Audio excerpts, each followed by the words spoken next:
Sufoco logo cedo. Motoristas e cobradores cruzam os braços em Jacareí e deixam 50 mil usuários a pé.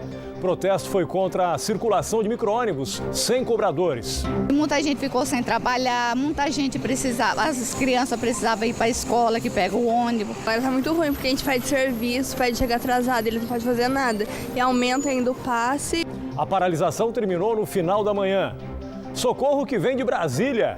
Governo federal autoriza a Ford de Taubaté a adotar o programa de proteção ao emprego. Redução de jornada e de salários começa no mês que vem. Crueldade. Preso em Taubaté suspeito de matar queimado homem que dormia debaixo de um viaduto. O motivo? Uma camisa de time de futebol. Em São José dos Campos, metade das pessoas que vivem nas ruas tem vínculo familiar. Ao vivo, secretária de Desenvolvimento Social comenta a pesquisa. Sem prazo para a regularização dos estoques. Falta de vacinas essenciais nos postos de saúde da região e também na rede particular preocupa os pais. Se não tiver vacina, a Alice tem que dar um jeito, ficar sem vacina não vai ficar. A aproximação de tempestade transforma o dia em noite em Taubaté. Moradores flagraram as nuvens pesadas pairando sobre a cidade. No Joaquinzão, o tempo é bom. Taubaté bate a Portuguesa, chega à terceira vitória seguida e já é o quarto colocado na Série A2 do Paulista. Com tranquilidade, nós vamos subindo na tabela e subindo o degrauzinho. E hoje tem clássico joseense. Tigre e Águia duelam pela Série A3. O Band Cidade está no ar.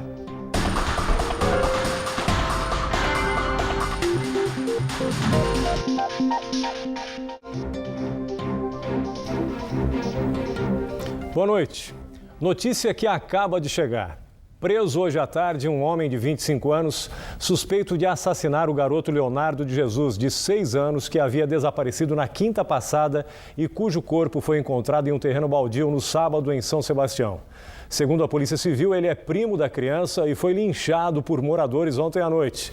Ainda segundo a polícia, o suspeito que foi detido hoje já teria passagem por ser também suspeito de ter tentado matar a mãe do menino.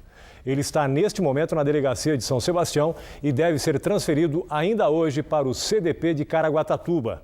Ele nega o crime. Quem depende do transporte público em Jacareí começou a quarta-feira a pé. Os funcionários da empresa JTU entraram em greve e os ônibus não saíram das garagens no período da manhã. O protesto foi contra a circulação de micro-ônibus sem a presença do cobrador. Foram cerca de 8 horas de paralisação que só terminou graças a uma liminar da Justiça, mas que não conseguiu evitar os transtornos à população. O sindicato disse que outras greves não estão descartadas. Os ônibus não saíram da empresa durante toda esta manhã. 50 mil usuários do transporte público de Jacareí foram prejudicados com a paralisação dos 400 motoristas e cobradores da JTU, empresa responsável pelo serviço na cidade. Mais de 100 carros não circularam durante 8 horas, interrompendo as atividades em 25 linhas. Prejudicou muita gente ficou sem trabalhar, muita gente precisava, as crianças precisavam ir para a escola, que pega o ônibus. Então foi muito grave isso. Agora tá muito ruim, porque a gente pede serviço, pede chegar atrasado, ele não pode fazer nada. E aumenta ainda o passe e a gente tem que ficar ainda esperando no ponto horas e horas até o ônibus chegar. Muito ruim isso. Sem ônibus, a Jéssica foi na caminhada mesmo, não teve outra opção. 25 minutos andando e ainda assim chegou atrasada no trabalho. Eu vim a pé do meu bairro, no meio do caminho consegui uma carona com uma amiga, mas eu acabei chegando um pouco atrasada no serviço por conta disso. Então eu tive que vir a pé mesmo, porque o meu bairro é um pouco longe, né? Os primeiros ônibus da frota voltaram a operar pouco antes do meio-dia. O serviço foi totalmente normalizado. Uma liminar da Justiça que saiu na semana passada, devido a outra tentativa de greve do Sindicato dos Condutores, garantia a manutenção dos serviços. Policiais militares cumpriram a medida e a paralisação foi suspensa. O documento previa a multa diária de R$10 mil caso o sindicato descumprisse a ordem. Nós vamos ter que continuar em estado de alerta, porque caso haja uma nova ação do sindicato nesse sentido, a prefeitura vai ter que novamente pedir apoio da Polícia Militar. O sindicato que representa a categoria foi contra o uso de micro-ônibus e a dispensa dos cobradores, acumulando essa função aos motoristas na recém-criada linha 1 complementar, que atende os moradores do bairro Vila Branca, que começou a operar na semana passada. Os sindicalistas acreditam que esse mesmo modelo de transporte possa ser adotado no restante da cidade. O secretário de Transportes da cidade assegurou que o emprego dos quase 200 cobradores está mantido. Isso é uma fala do sindicato, então não é uma fala da prefeitura. A prefeitura, ela regulamenta, ela faz gestão sobre o sistema de transporte. Em nenhum momento a prefeitura falou que ia demitir cobradores a partir de agora ou em algum momento.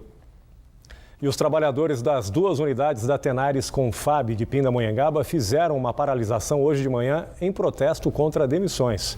Segundo o Sindicato dos Metalúrgicos, em apenas uma semana, 30 funcionários foram desligados sem que houvesse negociação com a entidade. A nossa produção entrou em contato com a Tenares Confab, mas ninguém retornou às ligações. O Ministério do Trabalho e Emprego autorizou a fábrica da Ford em Taubaté a aderir ao Programa de Proteção ao Emprego do Governo Federal. O início da redução de jornada com redução de salário está previsto para o mês de março. A medida, já aprovada pelo Sindicato dos Metalúrgicos, prevê a redução de 20% na jornada de trabalho, salários e no valor da PLR. 10% dos rendimentos vão ser pagos pelo governo federal. A empresa fica impedida de demitir, a não ser por justa causa, durante 2 anos.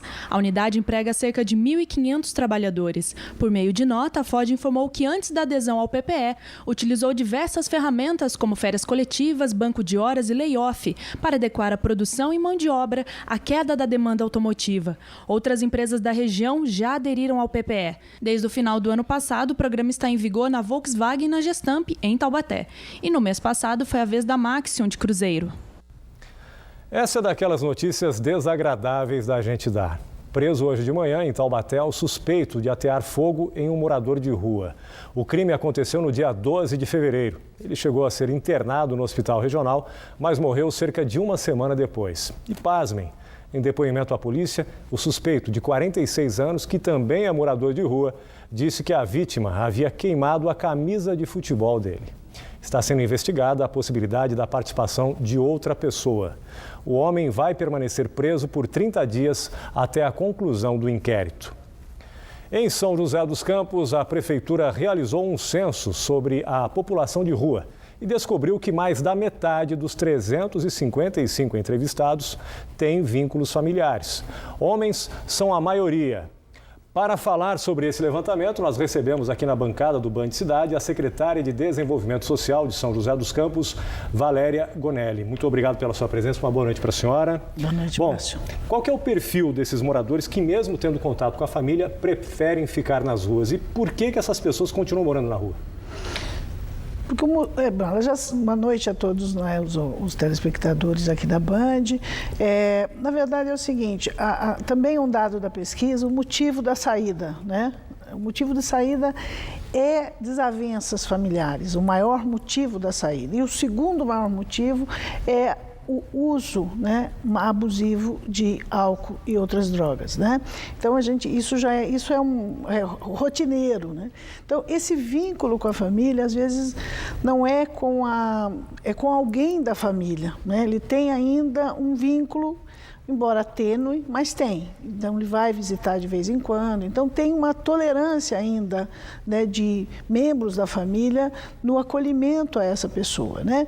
Então, assim, o que nós estamos pensando agora com os dados da pesquisa, construir um processo de reaproximação dessas famílias, não na perspectiva de obrigar as famílias, né, a acolhê-los, não na pressão, né, não nessa forma desconfortável, mas numa forma de exercício de perdão, de exercício de reconstrução, né, nesse sentido. Identificando esse vínculo, a senhora acha que fica mais fácil tirar essas pessoas da rua?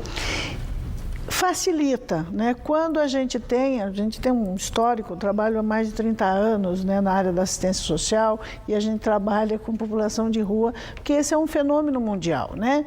Em todo lugar, quer dizer, na Itália você vê muita gente na rua, tem outros programas, né? Mas é um fenômeno mundial, né? A população em situação de rua, ela é uma população que tem uma característica que você deve ter olhado nos dados da pesquisa também, que ela tem baixa escolaridade, né? Então, assim, a experiência profissional é pequena, né?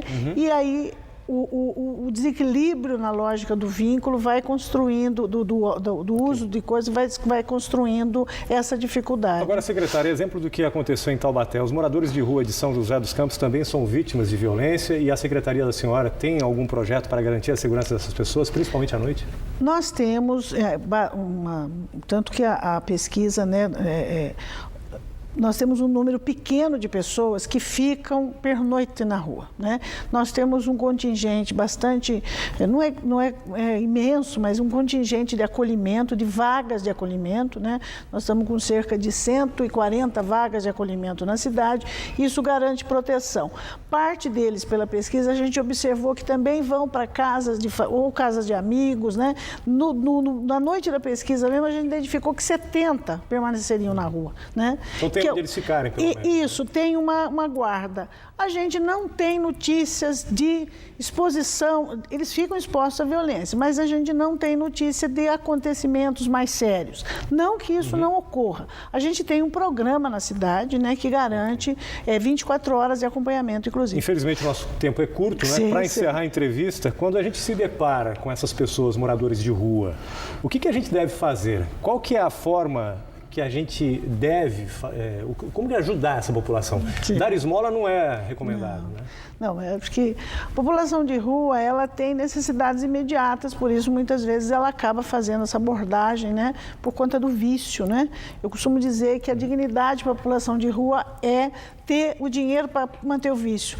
Mas assim, lá em São José a gente tem um número que é o 153, né, que a gente orienta a população, porque nós temos um serviço de abordagem que funciona 24 horas por dia, que tem equipes de educadores que a população liga, a gente vai ao encontro, né? Se ele está caído na rua, ou se ele está dormindo, ou se ele está nesse sentido.